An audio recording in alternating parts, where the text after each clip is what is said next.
From the center of the universe, Toronto, Ontario, Canada, this is the SDM Show with your host, Rob Cairns. The SDM Show focuses on business, life, productivity, digital marketing, WordPress, and more. Sit back, relax, grab your favorite drink, and enjoy the show. Here is Rob. Hey everybody, Rob Cairns here. I'm the founder, CEO, and chief digital strategist at Stunning Digital Marketing. Today's podcast is a little different. I sit down with my good friend James Bullis and we talk about mental health and mental health and business owners. This can really be applied to anybody, and I think this is a show you won't want to miss. James mentions a resource of a great book to help you journaling. I'll put a link in the show notes for it. It's a non-affiliate link. I think so much highly of the resource. I've already purchased a couple of copies for myself. So there you go. So please sit back, relax, enjoy the conversation, and learn something from James and I. Hey everybody, Stunning Digital Marketing is your digital concierge. We help you put the pieces together to make your marketing success. Specialties we have including WordPress design and development, WordPress security, which is one of our most popular offerings, ads, and more. So if you want to succeed in the digital world, go on over to stunningdigitalmarketing.com and have a look at what we offer, and we'd be glad to help you. And let's jump on a call and make it happening. That's stunningdigitalmarketing.com. Hey everybody, Rob Cairns here, and today I'm here with my good friend James Bullis. How are you today, James? I'm doing great today, Rob. Thanks for having me on. Always a pleasure. And we're going to get into a subject where I think more people need to talk about eventually, and I think less people. I think it's getting better, and we'll get to that in a minute. Um, you're in the WordPress, the design space, the agency space, you want to call it that? What are you working on these days, and how did you get into that space? Yeah, so I've been kind of in this space for almost 30 years. I kind of got started in middle school and high school and really learning more about that presentation layer and Mhm. taught myself how to code websites using an HTML for Dummies book and thought I was thought I was going to be this big great web designer back when the dot coms were taking off and then the bubble burst and all of a sudden I found myself with no job opportunities and ended up going back to school to learn, why the bubble burst. Yep. And that was really interesting because they were basically like all these websites existed without any kind of a business plan. And so I was like, well, what does that really mean? And from there, I worked in my first agency. And when I started there, we were building sites and tables. I don't know if you remember how bad that was back in the day. Like one rollover button was like 37 pieces of picture all cut up, right? Yep. Yep. But the agency, it would take them about a year to get a website done back then. And when CSS rolled around, we figured out how to speed that process down to about 2 weeks. And at that time, what we did was we would build front ends in hard code. And then if a customer wanted a blogging platform, we had a developer that would install WordPress on the back end. And Mm. there was he had gone on vacation and we had to do an installation. And I was like, let me give that a shot because I heard it was a pretty easy install and Yep. got in there, started tinkering around with it. And this was still before a lot of people were using it for websites. And I realized you could kind of hack it to make it work for websites. And I've been sold on WordPress ever since then because we actually got it down to about an 8 hour turnaround time after that point. So I been get that. really heavily involved in WordPress. I've owned my own agency off and on over the last 18 years, as long as I've been using WordPress and have been exclusive to WordPress up until recently. And we're not going to go there for And the we're not sake of going to this go in conversation. there. Yeah, yeah. But yeah, that's been kind of my space. I think the other big thing that I kind of added latched onto was marketing because I really wanted Yep. to understand, how to make those business plans. So we're kind of a dual threat at Vinton in that, we build websites with marketing in mind, and it's really integrated. So But yeah, that's kind of what I've been doing, and been doing it full time, and don't really see any reason to stop doing it. Yeah, I think building sites with marketing is really important. I don't know if you know Adrian Toby of Groundhog fame. You probably do. I Would do, yeah. So his father Paul ran a digital agency called Training Business Pros in Toronto.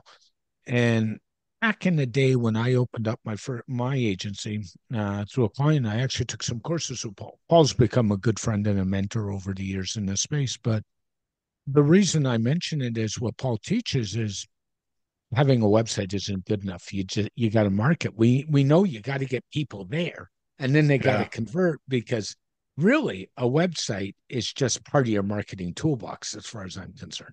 Absolutely. We used to always call it, we built the car. Now you got to put some gas in it because otherwise you ain't gonna Yeah, go anywhere if you don't if you I don't like that. gas it up. So true. And as we talk about this stuff as business owners, and this kind of leads into a conversation, the whole thing around mental health and what you do about it. And I know from talking to you in different groups and one-on-one on Twitter over the years, you've had your challenges. I've had my challenges. I've shared them transparency. I've been through a divorce. I'm going through stuff now. We all go through them. Why do people not take care of their head the way they do their body? I think that the problem is we're constantly inundated with messaging that flares up our anxiety. And I think the other issue is that most people don't know how to separate the different issues of mental health in order to really be able to address it. Mhm. I think that's the main thing, and I think as business owners, we think that we should be able to take care of these things. We should be resilient. We've got to work harder. We've got to make better decisions. And so mental health kind of takes a back seat to all of that. I think there's a lot of culture in our industry where I call it hustle culture. We'll sleep when Yep. we die. And those are all the same kind of things that I bought into that really destroyed my health and especially my mental health. Yeah. When I worked in IT as a team leader in one of Toronto's biggest hospitals, I was working, I'm trying to think, some weeks I worked like 60 hours a week because I was on call all the time. And I don't think that did my head any good service. I mean, I was tired. That's one thing. But I don't think mental health wise I was in a good place because you're just hustling and working and it's really hard. And I think what we need to do is learn to take time for ourselves and Uh, learn to do that. What do you think about that?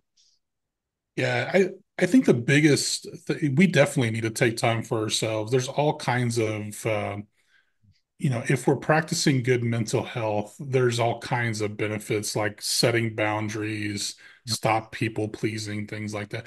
I remember I used to have a reputation in the early days where I would have some of these customers that would email me in the middle of the night, and it would just so happen that I would wake up Mhm. shortly right after that and respond. And they were like, wow, it's as if you never sleep. And I used to take pride in that. And now I look back and I go, James, you should have got more sleep. Like they didn't need you to respond to them right there in that second. Yeah, I agree. I think boundaries is a big part of it. And I think that starts with the most powerful word on the face of the earth, and that's no.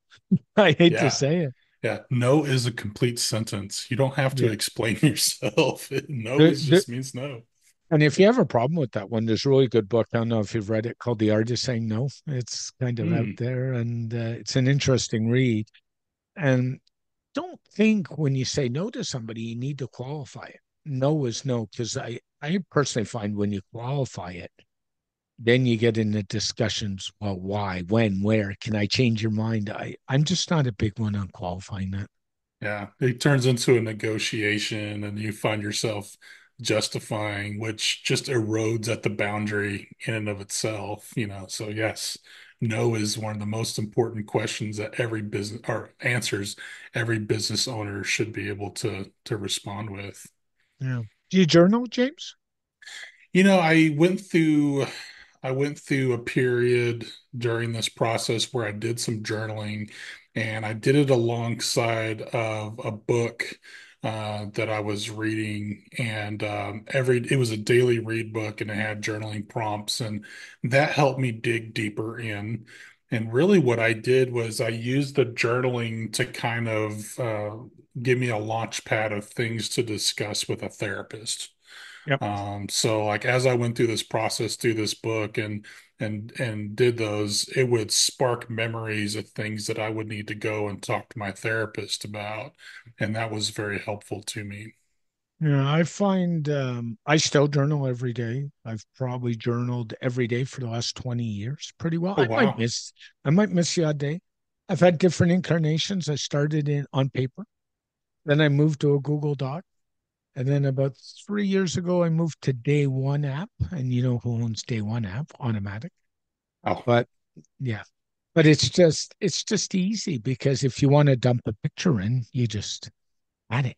It's yeah, like a no-brainer.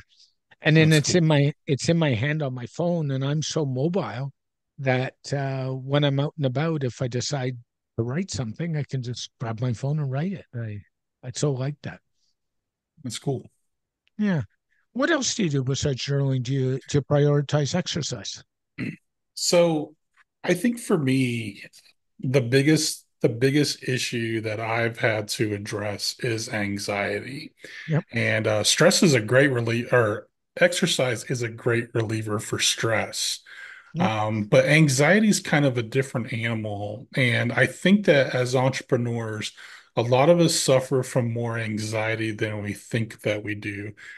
I also think that if you're anything like me, I think you confuse stress and anxiety as the same thing. I was talking to someone yesterday about my journey of reducing my anxiety. And he's like, "Oh, yeah, I'm stressed out all the time." And actually, those are two different things. Yep. Stress comes to you because of an external stimulus that, worries us, and we have to learn how to address it. But once we address that issue, the stress can go away. Hmm. Anxiety is unfounded fears that you kind of make up in your head. You're constantly asking yourself, what if, what if this or what if that? But it leads to just this never-ending cycle that blocks you from really being able to perform at your best. And so for me, the best thing that I've done for my anxiety is to go to a therapist. I've told people about my mental health journey, and they often say, "Well, I've tried therapy and it really didn't help." But for me, in my case, the anxiety was actually being driven by unresolved childhood traumas. Yep. And so when I went to the therapist and actually got a diagnosis, I had no idea I'd been living with PTSD for decades. And it was a result of this trauma that I hadn't resolved. And it was causing all of these issues with anxiety. And as I started kind of addressing those, and I also take advantage of medication to help with that anxiety, Hmm. I started seeing the power of those stories fade away. And up until I think it was like a couple months ago, all of a sudden one day I realized I was sitting there and I wasn't worrying about anything. And it was really odd to me because I was like, surely some kind of anxiety is going to come and hit me. Yep. And so I went to my therapist and told him, I was like, I'm having this really strange problem where I don't have any anxiety. What do I do? He's like, Mm. he's like, why can't you just live in peace? That's peace. I was like, Yeah, oh, I agree with it. And we're talking about kind of anxiety and childhood traumas. It's really interesting. There's two books I really like. And I don't know if I've talked to you about them anywhere, and I'm sure people have heard me talk about them, probably getting sick. One is a book called Own Your Past, Change Your Future, exactly hmm, what it. And the author of that is Dr. John Deloney. He does a mental health podcast on the Ramsey Network. And then his latest book is a book called Living a Non-Anxious Life. It talks all about how to deal with anxiety. And I think the first one is kind of important because I think what happens in our past shapes where our mental health is. And I think it yes, really does. And you got to want to break that cycle or change that cycle. And I don't think it's just with mental health. I think it's with life in general. yeah. People don't want to change cycles. Yeah, they don't want to change cycles. They don't want to.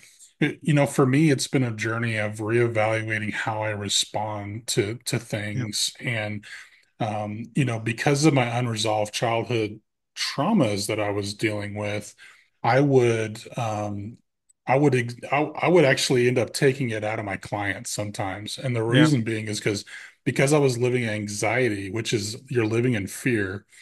That anxiety actually is generated inside your amygdala in your brain, which is your reptile brain.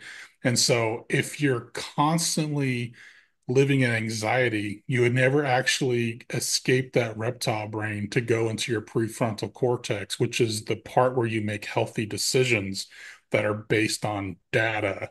And and so I was constantly sitting there in this thing, and I would feel like, oh no, I'm not good enough. I'd suffer Yep. from imposter syndrome. I would suffer from shiny object syndrome. Like I have this problem, I got to go buy this thing or this Yep. course or listen to this guru in order to fix this problem. But none of those things were actually anything that were worth helping me. And this is how I've been like running my business for 20 years, is I know. based off of all this emotion. And the biggest thing was like my therapist saying, like, listen, business is not an emotion game. You've got to take the emotion out of it. You need Yep. to stand back and you need to observe like you're a scientist. Yep. And that taking that approach has really helped to be able to just sit back and not instantly respond to emails or to try to people please, because people pleasing sounds like it's fun, but it's actually a form of manipulation where you're trying to control the other person that you're trying to please. And these were all learned behaviors from childhood traumas. And so now I have to sit back and observe. And now that the anxiety has gone down, my amygdala can have a little bit of a rest and my prefrontal cortex can take over. And now I can actually address issues and think with a clear head. Stress is still there, Yeah. which, it's always going to be there unless you go and take care of it. But the anxiety was the biggest problem that was really holding me back. No, I agree with you. You gotta find a way to deal with that. And isn't part of the problem that you and I both work from home, right? And that's a bit of an issue. And we're social creatures by nature. I know I am. So Yeah. when I'm stuck at home for 3 days, 4 days, and I'm not out to see a client or out to see somebody, it's not a good thing. I don't think. Yeah. You think that impacts a little bit? Absolutely. Loneliness is probably one of the, especially since the pandemic, loneliness is probably the biggest issue that affects people like us, entrepreneurs who are trying to make things happen and you don't have anybody to really bounce those ideas off of. And so like being a part of some communities where we have, the same values and we can talk about things, some of those can be really hard to find. I lucked out and I found a mastermind and all of us, even though we'd spent hundreds of thousands of dollars learning skills, we all suffered from the same issues of imposter syndrome and shiny object syndrome and all these different issues. And so we were able to get real with each other. Yep. And that allowed me to get real with my therapist. And that was the big thing. I went to him for years before I finally realized I wasn't being completely honest and real with him. And once I did that, once I built up that trust with them, then the work began and it moved pretty quickly after that. No, I agree. Do you have any other good suggestions or how you deal with things that you want to share? I'd say a big thing that people often overlook, and I kind of mentioned it earlier, there's a real thing called sleep hygiene. Like Yeah. you literally need some hours of sleep. And I always thought, I could work, I could sleep very little throughout the week and then try to make it up. But in my research, I've come to find you really can't make up the sleep. You really need a good block of sleep every single day. And so I made it a priority. I've like eliminated all my alarms because I was like found myself waking up too early. I still wake up around 4:30 in the morning, just because of natural, you got to get up and, Yep. you know, drain the bladder. I Yeah. think everybody at a certain age, that's just a appointment you have to keep. And then, but these days, after I check in on a few things, I go right back to bed and make sure I get that good sleep. And that's been a huge thing for me. And I think that as we improve business and improve, you know, money rolling in, we'll improve our quality of the foods that we eat and, be able to exercise more. I like to go to the pool myself. I like to go and exercise and stretch out in the pool, and that helps out quite a bit. My big thing is after dinner at night, I go for an hour walk every night, every day, Nice. whether rain or shine or snow in Canada. Yes, snow. Yeah. And I just dress for it. I go for a walk. Sleep wise, one of the things I do is I actually encourage people, if you can't stay away from your smartphone, don't even leave it in the bedroom. Not a good idea. What I'll do is mine goes on. I have an Android, so it goes on a do not disturb mode. And Nice. there's only 5 people that can dial through that do not disturb mode. I should tell you, clients are not one of the 5. Yeah. It's like my partner, my best friend, my mom, my brothers, my son. That's about it. I mean, the rest, everybody else can go away till morning. Yeah. And it goes in do not disturb mode at 8:30 at night, believe it or not. So I Yeah. might be up and I'm not taking calls. I'm done. The Absolutely. the other thing I think helps good sleep hygiene is I like to read. So before bed, the half hour before bed, I never do screen time. I read a paper book, believe it or not. Nice. We're all on computers or Kindles or iPads all day. So I choose to read a paper book, and that unwinds my brain from thinking all the time. That's cool. Yeah. Yeah, I like reading too. It really does, like, just getting away from the blue light, Yes. it's just sitting there constantly keeping you awake. And yeah, especially like us, we stare at screens all day long. Yeah. And here we are again doing a podcast. And what are we staring at? At screens. Right.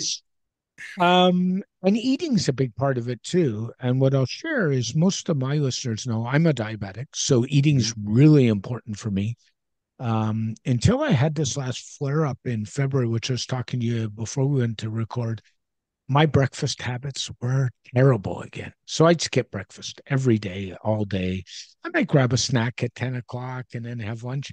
Now, because I've got the sugar issues and they're back under control, I'm almost pretty regimented about when I eat now.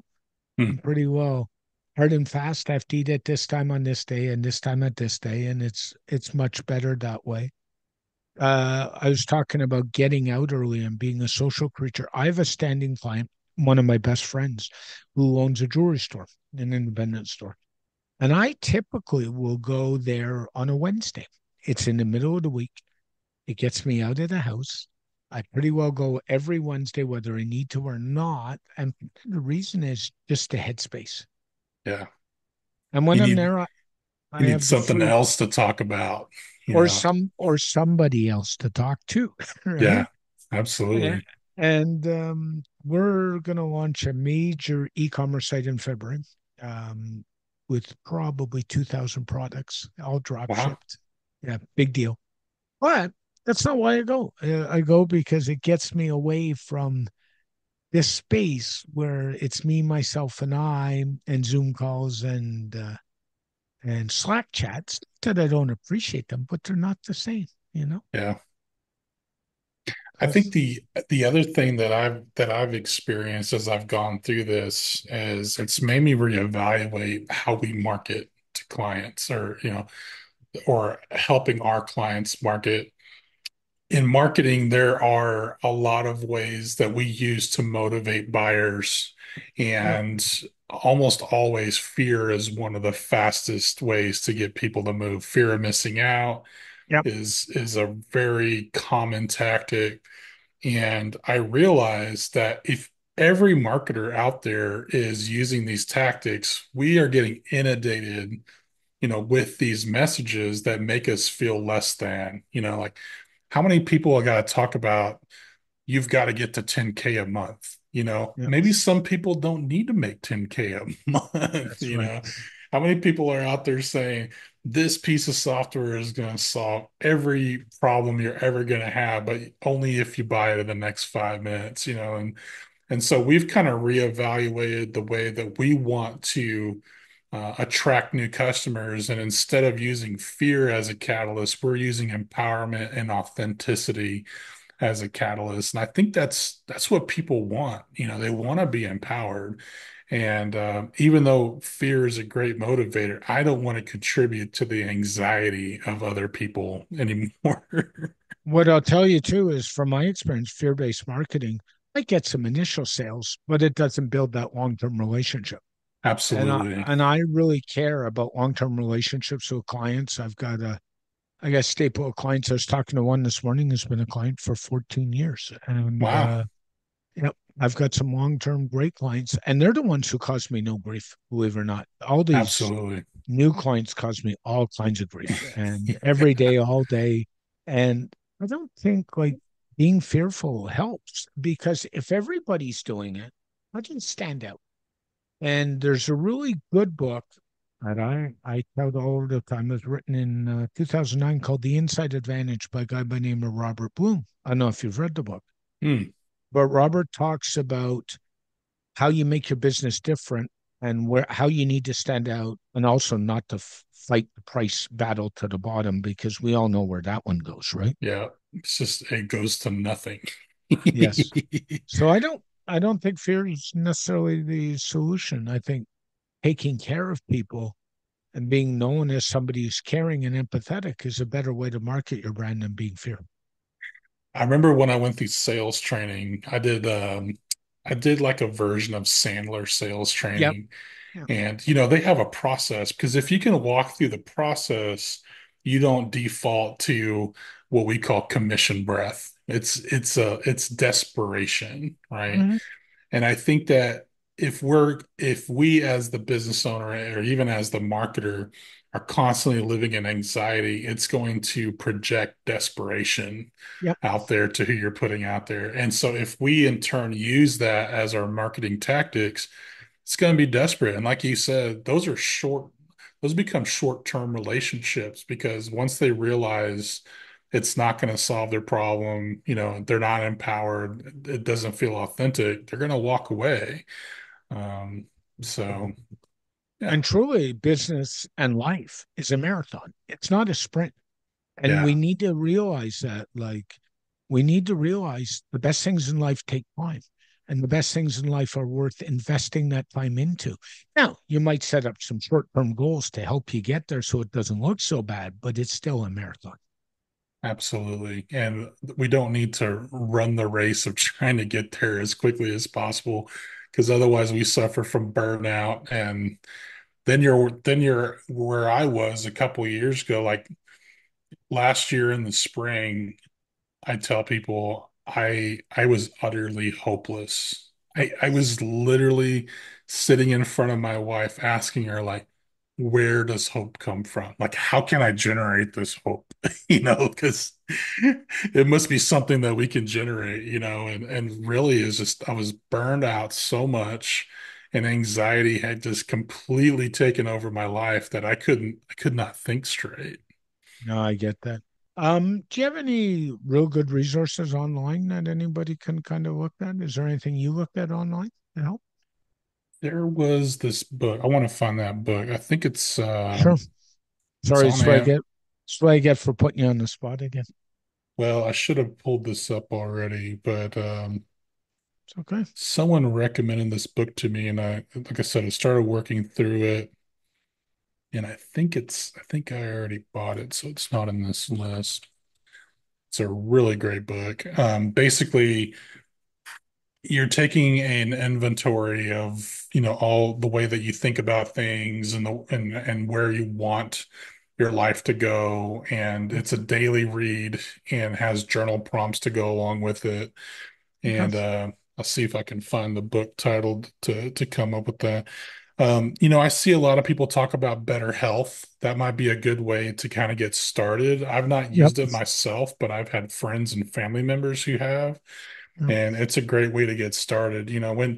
When you're when you're overwhelmed with anxiety, you're really in a state of crisis at all Yep. times in your head. And so, if you don't have so So there are, I think you need multiple levels of support. Like you definitely need those friends.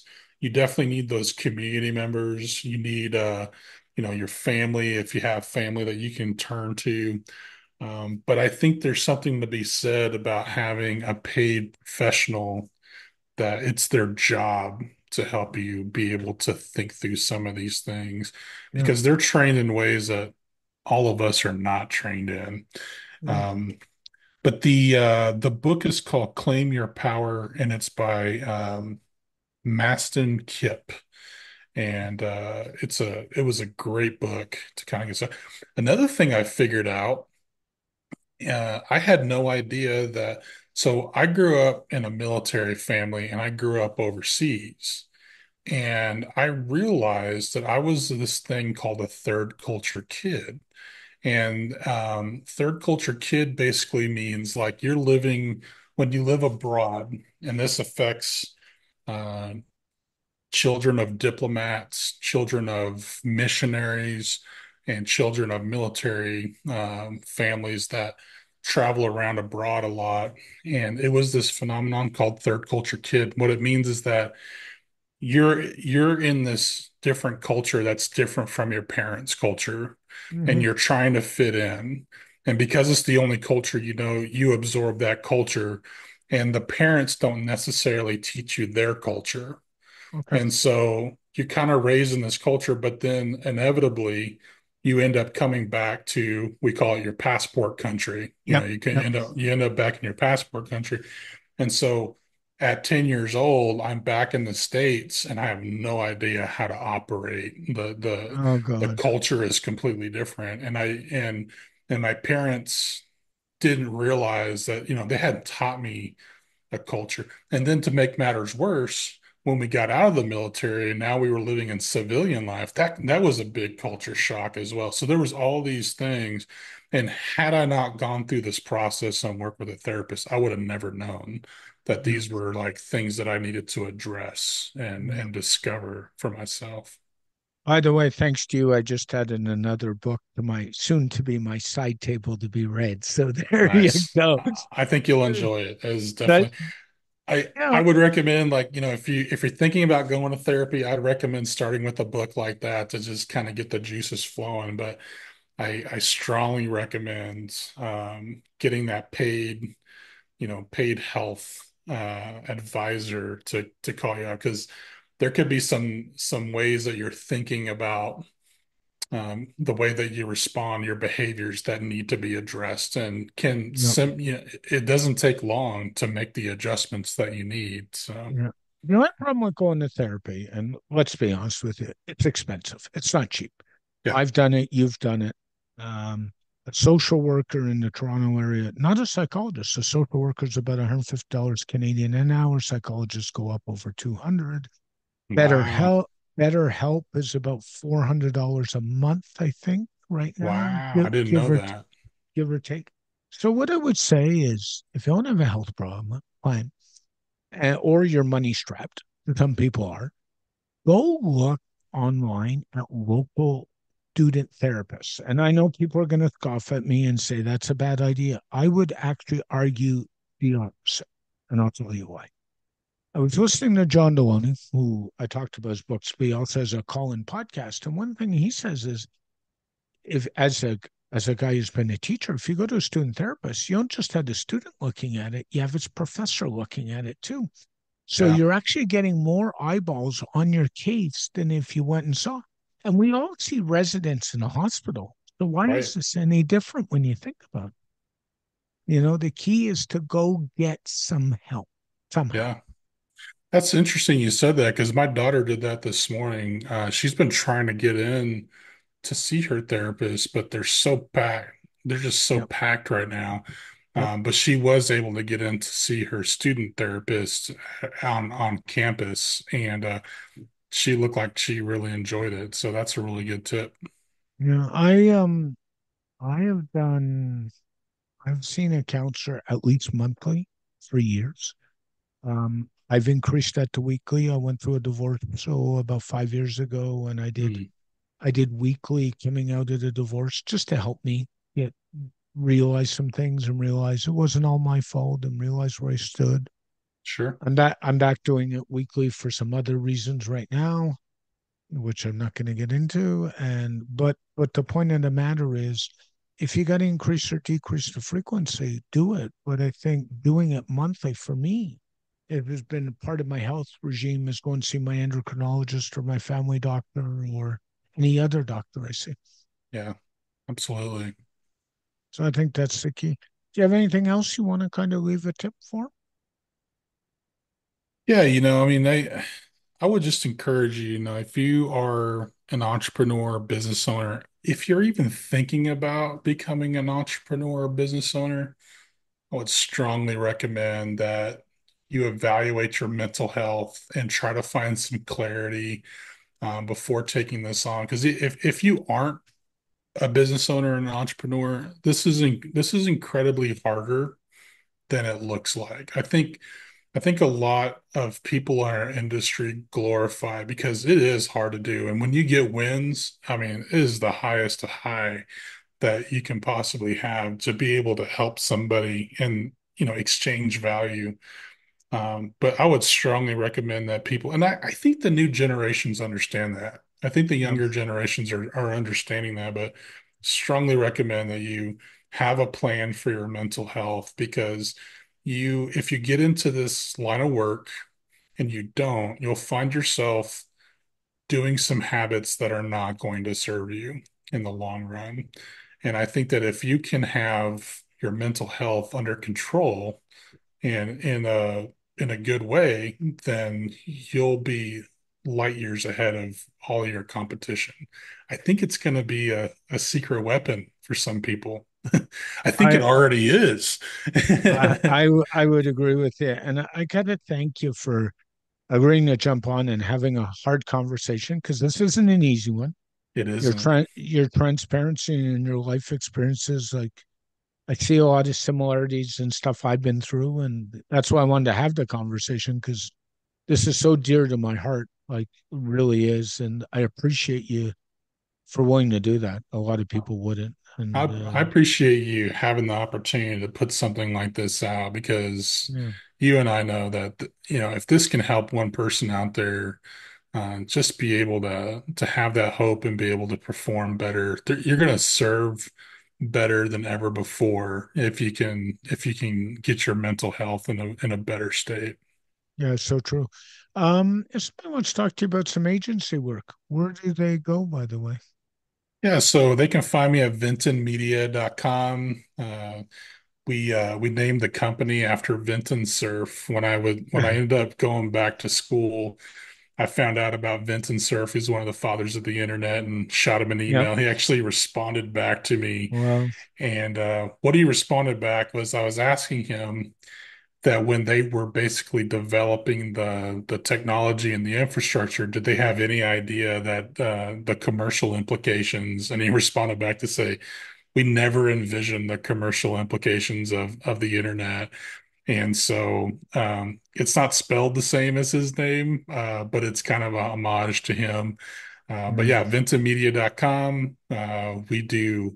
We focus on diagnostics first, web presence next, and then obviously growth for small businesses. But yeah. I'm always open to talk about this stuff. So if your audience wants to reach out and connect with me on LinkedIn, I highly recommend that. And if you have questions and you want to talk about mental health, feel free to reach out there or DM me on Twitter.